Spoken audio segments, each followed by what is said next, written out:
Hello, hello. Welcome to Talks in Class. I am Jenna, your host on this journey through time. Thank you all so much for joining me today. I just got back from visiting my mom in Wisconsin for a week, and somehow it feels so much colder here in Connecticut than it did in Wisconsin. I don't know. I guess because I was kind of hidden out inside for that week, but I'm getting back into the swing of things.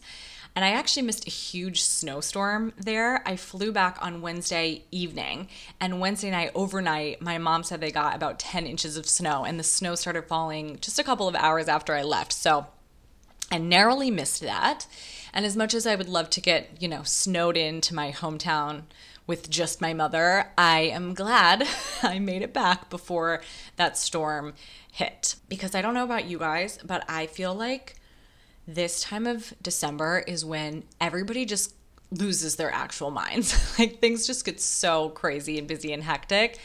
I almost didn't even do a podcast this week actually because I was having a minor meltdown looking at my to-do list. And I'm sure a lot of people feel this way. It's just a really busy time, I was thinking about this when I was a kid. The holidays were so fun and magical, and I think it's because I had absolutely no idea what all the adults in my life were doing and going through behind the scenes. Because it is a very stressful time as an adult. It's a magical time, a fun time, but between the holiday shopping and the cooking and the cleaning and the social engagements and then like the office holiday party that nobody really wants to go to, it's a lot. There is a lot happening. There's a lot on all of our plates, but it is still my favorite time of year. And I always get a little sad when Christmas is over. It's my favorite holiday. So I do try to slow down a little bit and really enjoy it and just appreciate the season every year. So as always, I will start with my what good happened for the week. Aside from, narrowly escaping the Midwestern blizzard, which by the way, I didn't even have a single delay, not even a minute delay. I was very lucky. Besides that, my what good happened this week is I actually just got to catch up with my great friend who I went to college and grad school with in Texas, but she lives in New York.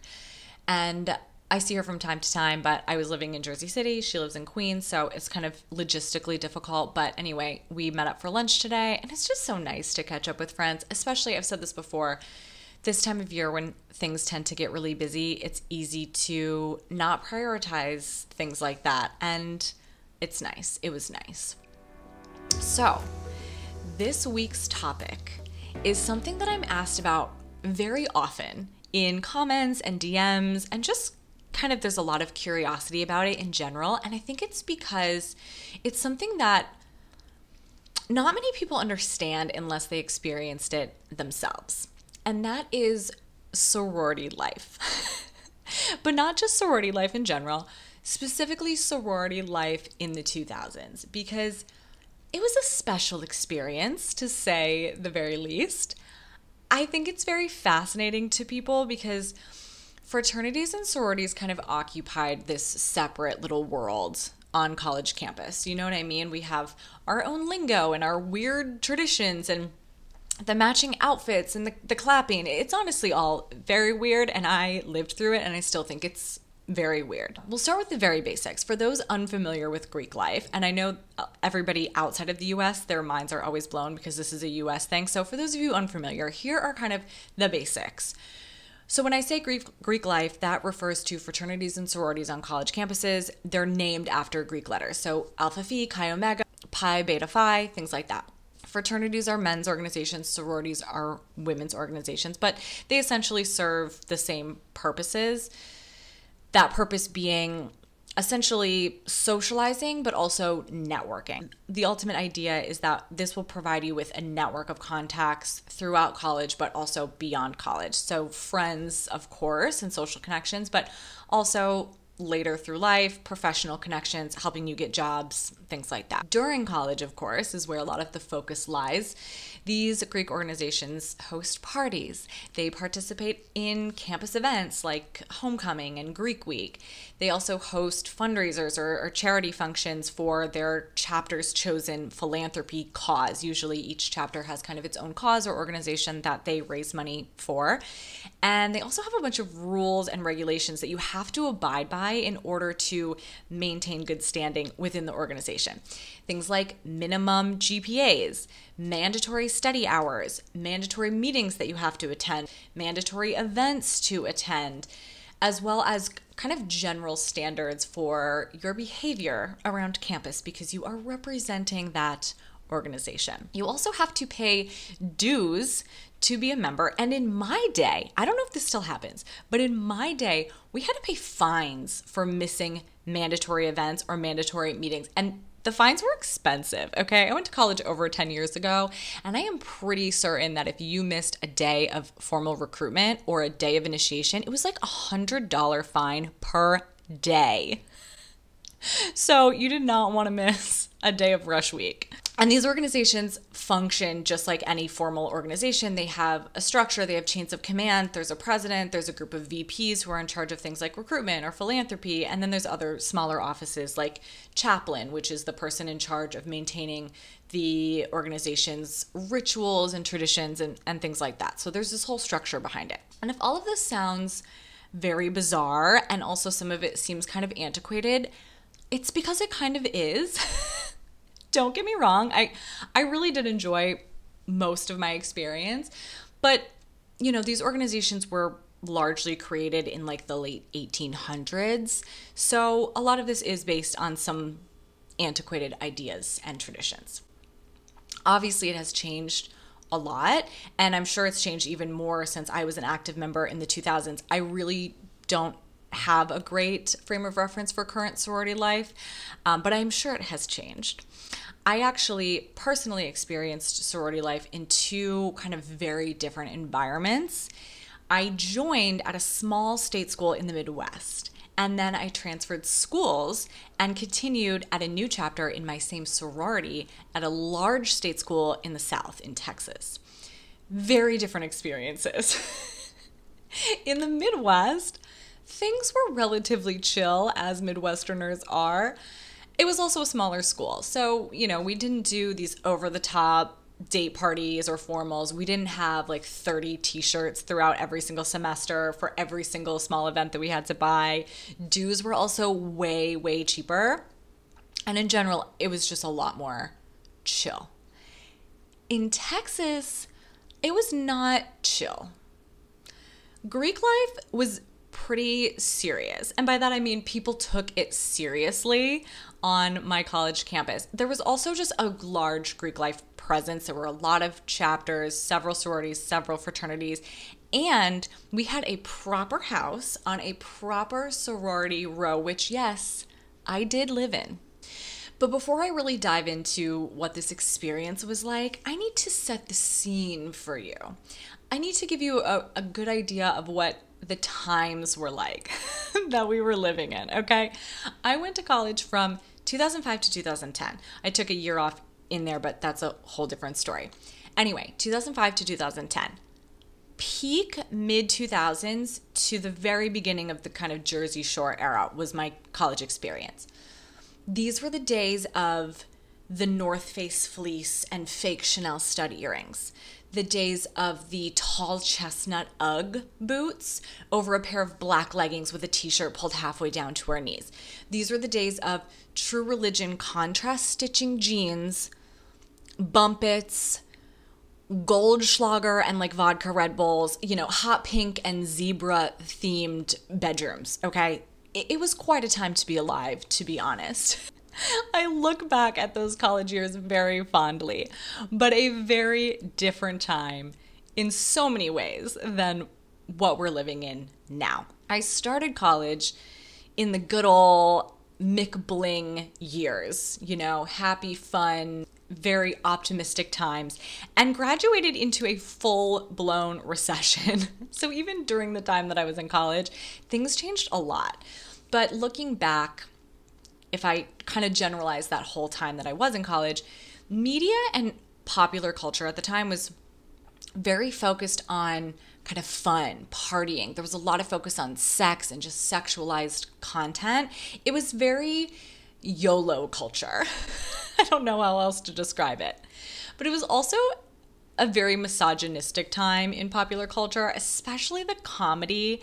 We had a lot of humor based around kind of like hyper masculine stereotypes and things like that. And overall, of course, this was over 10 years ago, there was just much less awareness of things that could be offensive or even dangerous. Now, obviously, we've all seen a ton of media attention given to these horrible hazing rituals that went really wrong. And by the way, we really truthfully didn't have hazing in my sorority. They did not play around with that on my college campus, but also the national organizations for, I think, all sororities, but I know for sure mine, they did not play with that. But there were definitely some shenanigans on campus, especially with the fraternities, the guys. Looking back, I think the thing that aged the worst from my experience in Greek life were our theme parties. We loved a theme party. And all of the parties had to be at fraternities because sororities don't allow any alcohol in their houses at all, but fraternities do. So they would host these massive, massive parties. And you didn't have to be in a fraternity or a sorority to attend these parties, but most of the people that went were. So we kind of knew all the people that were going to be there. And you kind of knew which houses threw which type of party. We had the most obnoxious themes back then. All the themes were like golf pros and tennis hoes, or CEOs and office hoes, a lot of hoes themes, Dukes of Hazzard, ABC, which obviously stands for anything but clothes. All of the themes were really designed to encourage wearing as little clothes as possible. College is a wild time. Like, really, if you think about it, what a bizarre time in life. But we even made pretty innocent themes like Under the Sea into an excuse to dress up as like sexy Nemo. But we loved a theme. And of course, we did not stop at theme parties. Greek life gets a reputation for being kind of all about parties, which is not true, but there were a lot of parties and social events in general. So in addition to these theme parties, which were very informal, we also had things like mixers, which were social events between one sorority and one fraternity. We had date parties, which were kind of semi-formal events where you'd bring your date for a night out, and they were usually themed. I remember one we had on a boat of some kind. And then there was formal. Formal was the ultimate Greek life social event. Sorority formals were kind of like meh, you know. Sororities just in general had stricter rules, so they couldn't be as fun. You would go to some venue and have like a mediocre dinner and dance. It was very like tame wedding reception vibes. Fraternity formals, different story. Some fraternities would literally bus everybody out like far away for an entire weekend for their formal. It was a huge, huge deal. I never personally attended a fraternity formal because I had a boyfriend all through college who was not in a fraternity, but I did go to my sorority formals, and like I said, they were fun, but like meh. But what I really want to talk about is the process of asking a fraternity guy to attend a sorority formal with you, because this was a whole elaborate like mating ritual that is very bizarre to me, even as somebody who went through Greek life through college. In my school, and I think this was a Southern Greek life thing in general, but in my school, if you wanted to ask a guy to formal, you would do so by giving him a basket. I don't know why we called them a basket, because they weren't a basket. They were actually coolers, giant coolers, and they were full of stuff. So you'd get this giant cooler, like one of those really nice, expensive, big Yeti, like chest coolers, and you would have it professionally painted, unless you were like an artist and could do it yourself, but you'd have it professionally painted with his fraternity letters and then his name and maybe some stuff that he likes. So maybe his favorite sports team or your school mascot or whatever. You would have them elaborately painted. And then you would fill this cooler with literally presents. There would definitely be a bottle or two of liquor in there. You'd probably have like a monogrammed flask, maybe some can koozies, a monogrammed fishing shirt would be great, or maybe some short pastel shorts, and then anything and everything literally that you could get your hands on with his fraternity letters on it. hats, can koozies, croakies for their sunglasses, lanyards, whatever, stickers. And you would fill this hand-painted masterpiece of a cooler with all of these monogrammed, expensive gifts, and you would present this gift to him as your way of asking him to go to formal. Like, these things cost hundreds of dollars to prepare to ask someone to go to formal. If this is blowing your mind right now, please go Google fraternity coolers for formal and look at the image results. Like, you will truly be blown away. I had kind of forgotten, so I Googled it, and I saw dozens of these throughout my college experience. Even I was a little bit floored that this is still happening, first of all, but just at how elaborate they truly are. And while we're on the topic of weird traditions, here are a few other bizarre traditions of Greek life that come to mind. Number one, initiation. Initiation is, as the name implies, the time in the semester where you initiate new members into the sorority. This usually takes place about halfway through their first semester, and it's the end of their pledge period when they become like full members. It's a whole weekend long. It's a bunch of rituals, and the big thing with sororities is that you are not allowed to drink alcohol during initiation weekend. Spring semester, initiation weekend typically falls at the end of March. And guess whose birthday is at the end of March? And guess whose 21st birthday fell on literally initiation day? Mine. So obviously I still went out. I don't think anybody missed something like a 21st birthday, or any birthday for that matter, because their sorority had an event where you couldn't drink, because there were other times throughout the year you weren't allowed to drink. So I went out, but the entire time I was terrified, and I was looking over my shoulder because I didn't want to get caught, because then I would get sent to J boards, which is number two. J boards, or judicial boards is what it stands for, is essentially sorority court. So if you do something against the rules or something they don't like, you get sent to J boards. You get a summons to go to J boards. It's like getting a jury duty notice. It's the worst. So if you get a J board, you have to go and kind of plead your case in front of the panel of the standards girls, who will basically decide your fate and give you a punishment. Number three, bigs and littles. This is something that almost everybody has heard about, and I guess it's not that weird, but I think the thing that I find really weird about it is how far back people trace their sorority pedigree. So big and little stands for big sister and little sister. It's a big deal. There's a whole day and ceremony dedicated to when you find out who your big is when you're a new member. And people have whole family trees. You'll hear people say, you know, my great, great, great grand big, or my great aunt, whatever. You know, I somewhere have a printout of my actual family tree in the sorority. And number four, formal recruitment. Formal recruitment is definitely the most intense part of the entire school year in Greek life. I could honestly do an entire podcast just about formal recruitment. It is 2 weeks long. 2 weeks before the start of the school year every fall. So it takes place in August. And the first week is prep week or polish week or work week, whatever you called it at your school. But it is where you prepare the entire chapter for the formal recruitment process. These are the active members.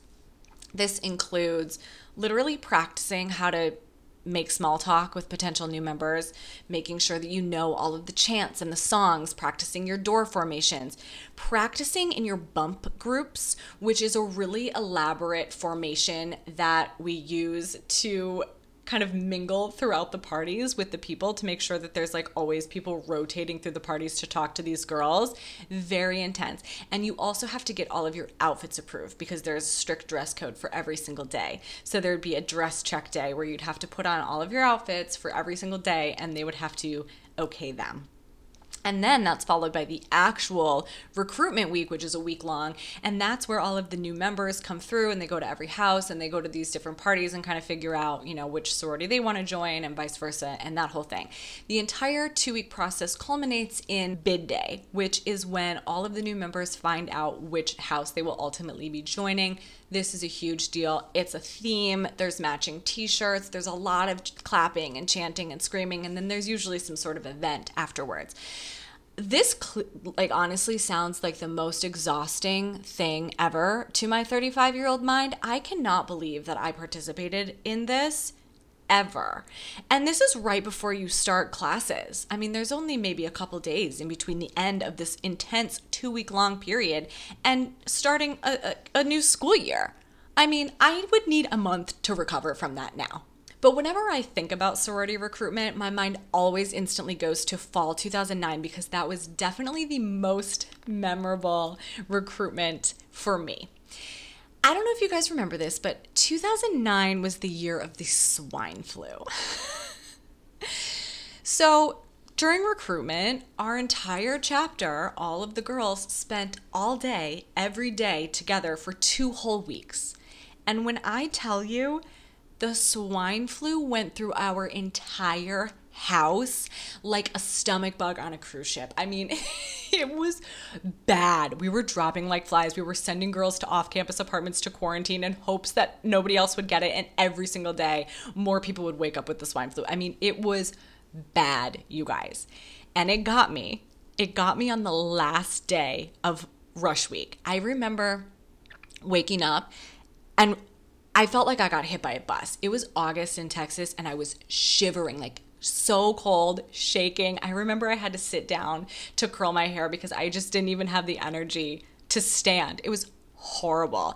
Somehow though, I powered through the entire day and then I think I slept for like 24 hours straight. I mean, I don't remember anything. I don't think I ate. I don't even think I drank water for like 24 hours. I was out cold. It was horrible. But outside of things like formal recruitment and initiation, which all take place in the sorority house, living in the house was pretty much just like you'd expect it to be living in a giant house full of girls. And that is to say, not great. Not an ideal experience. Honestly, would not do it again. But for those of you wondering what it was like, I will present to you my list of the top 5 things that you could find girls doing in my sorority house in 2008. Number 5, watching videos on a projector in the chapter room. The chapter room is where we would hold our weekly chapter meetings, and it was just this giant room in the house with some couches and like a big table, but we set up a projector in there, and I'm sure there was a purpose. It was probably some sort of very nice professional presentation about something important, but we left the projector up and proceeded to use it to just watch YouTube videos, especially late at night when we would come home from the bars with like a bag of Whataburger and, a big Diet Coke. We'd sit down on the couches in the chapter room and watch. We preferred comedy videos on YouTube and also music videos. I very specifically remember one Halloween night all being in there, and I think watching Lady Gaga music video. It must have been new because this was like 2008, 2009. Number 4, watching Greek or Twilight in the TV room. So the TV room was kind of like the living room of the sorority house. It was the more informal place to hang out if you lived in the house. So it obviously had a TV there. It's where you would lounge around and watch TV if you were a little bit more social and you didn't hide out in your room. I tended to hide out in my room. I had a TV in my room, obviously, but it was very much set up like a dorm. So you had 2 beds in your room and you lived with another girl. We had a TV and a mini fridge in our room, and then you had your own sink in your room that you shared with your roommate, and then in between each room of 2, there was a bathroom that was shared that had a shower and a toilet. So for the most part, my roommate and I kind of hung out in our room, but occasionally I would venture into the TV room, watched a lot of Jersey Shore in there come 2009, 2010, but in 2008, it was the show Greek. We loved to watch the show Greek together. It was a weekly ritual. I actually really, really love that show. I rewatched some of it recently, and it kind of holds up. And fun fact, The one and only time I ever watched a Twilight movie was in the TV room in my sorority house. Number 3, labeling all of their food in the pantry in hopes that one of their drunk sisters wouldn't come home and eat their Cheez-Its or their Easy Mac or whatever. As you can imagine, sharing a house with like 30 girls is kind of difficult when it comes to things like groceries. The way we did it was we had our own designated shelves in the pantry and our own designated shelves, I think, in the refrigerator and the freezer. But obviously that doesn't stop somebody from eating your food. So we would all label our food. And I remember some girls would write these messages on it like, do not eat this. But really, the pros knew you could not leave anything good in the pantry, especially over a weekend, because you were just asking for someone to come home and eat your good snacks. You had to hide that stuff in your room. So all my good food I hid in my room. All the stuff that I didn't really care if somebody stole, that could stay in the pantry. But it was like a whole ordeal. It really sometimes got a little heated, people stealing each other's food. Number 2, sneaking alcohol into their rooms in a Route 66 Sonic cup. So as I mentioned, sorority houses do not allow alcohol. This is a very, very big deal, a very strict rule. I don't know what would happen if you got caught with alcohol in the sorority house. I know it would not be good. However, we are talking about college-age girls, so that clearly did not stop people. I will not say us because I will not implicate myself in this. I will just say people. So the most popular way to smuggle booze into the sorority house was in fast food cups. And because Sonic Route 66 cups were like giant, they're the size of my head, the preferred method was to get a Route 66 sweet tea or ocean water and then fill that bad boy with whiskey or like Malibu rum. Blech. And then bring it up to your room. Another popular method was Franzia in QT soda cups. Looking back, not as clever as we may have imagined that to be. Not sure anyone was fooling anyone with that. Number 1, raiding each other's closets for the perfect outfit to wear out to Fry Street or our bar or wherever they were going, especially on Thursday nights. This was probably the most memorable thing about living in the sorority house, and also like the most cliche, right? Girls stole each other's clothes, like obviously. But I really remember coming home from class and just seeing my closet ransacked. Like it was very obvious that someone had gone digging through my clothes. And a couple weeks ago when I did the social media episode about Facebook, I was digging through a lot of my very old posts. I mean, I went deep into the archives for that one. And I found a Facebook status that I wrote that said, "Attention live-in sisters, if anyone has borrowed any clothes from me recently, please do not put anything in the dryer." Because all of my clothes are from Forever 21 and they'll shrink if you put them in the dryer. Honestly, RIP all of my bandage skirts and lace trim camis from 2008 because they probably all got shrunk in someone's dryer. And while we're on the topic of the fashions, and because no discussion of 2000 sorority life is complete without a mention of sorority fashion, I will close this episode with my top 3 outfits, sorority girl outfits from the mid-2000s. Number 3, the frocket tee with a bow in your hair. So for those unfamiliar with the concept of the frocket tee, this was a t-shirt from some sort of fraternity event, like a formal or a day party, usually about 4 sizes too big, so it was almost like a dress, and it had a front pocket. These were usually worn with a pair of True Religion jeans or maybe some like J. Crew chino shorts in a bright color or a pastel, some sort of fancy sandal or a Sperry, and a bow either pinned in the side of your hair or in your ponytail. Pearls optional, as this was a fairly casual look. Number 2, the monogrammed fishing shirt. And when I say fishing shirt, I literally mean a Columbia fishing shirt from like Dick's Sporting Goods that girls would have monogrammed with that really swirly script font that everybody used for monograms in like 2012. These shirts were almost always either aqua blue, light pink or white with a white monogram or a pastel monogram if your shirt was white.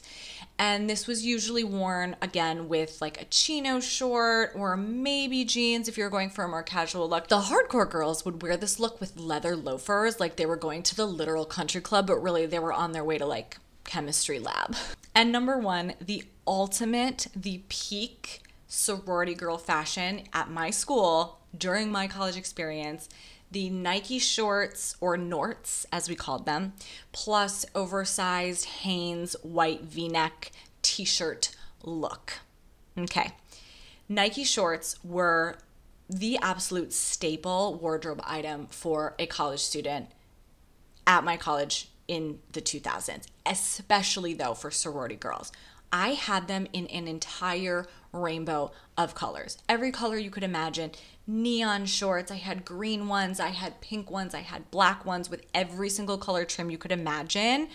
I mean, I had a literal drawer that was only Nike shorts in every single different color. And we wore them with literally Hanes men's undershirts that we bought in 3 packs at Walmart. Again, way too big. I would probably usually buy them in a large, and I would be swimming in them. So you couldn't really see the Nike shorts. It just looked like you were walking around campus in a giant men's undershirt. This was usually worn with Sperry's or flip-flops. A rainbow flip-flop or maybe a metallic pair of Jack Rogers was really preferred if you were going with a flip-flop, but I would say the majority of people did the Sperry with this look. I am very proud to say that I never, ever, ever wore this look with Sperry's. I actually never wore Sperry's. I just found them to be like a very weird footwear choice, and your feet would sweat a lot in those. So I wasn't on board with that, but I did do this look. I did it often. I did it with flip-flops, and honestly, I probably did it with Uggs in the winter. Yes, shorts with Uggs in the winter. That's my little overview of sorority life in the 2000s. I'll have to do another episode specifically talking about the media focused on sororities in the 2000s because there was a lot of media attention around Greek life in that time.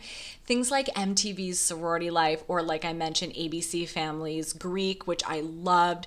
Those shows really had a huge impact on us, and I think probably for a lot of people, but especially those of us who were in a sorority. And looking back, I mentioned I rewatched some of Greek recently. It does actually feel like a fairly accurate, although very dramatic, but fairly accurate representation of what my Greek life experience was in college around that same time. And I'd also love to know what people's experiences were like in Greek life just in other parts of the country, because I think it was very location dependent, and especially being at a state school in Texas, I know my experience was vastly different from some of my friends who went to school, especially in northern school. So please let me know what your experience was like.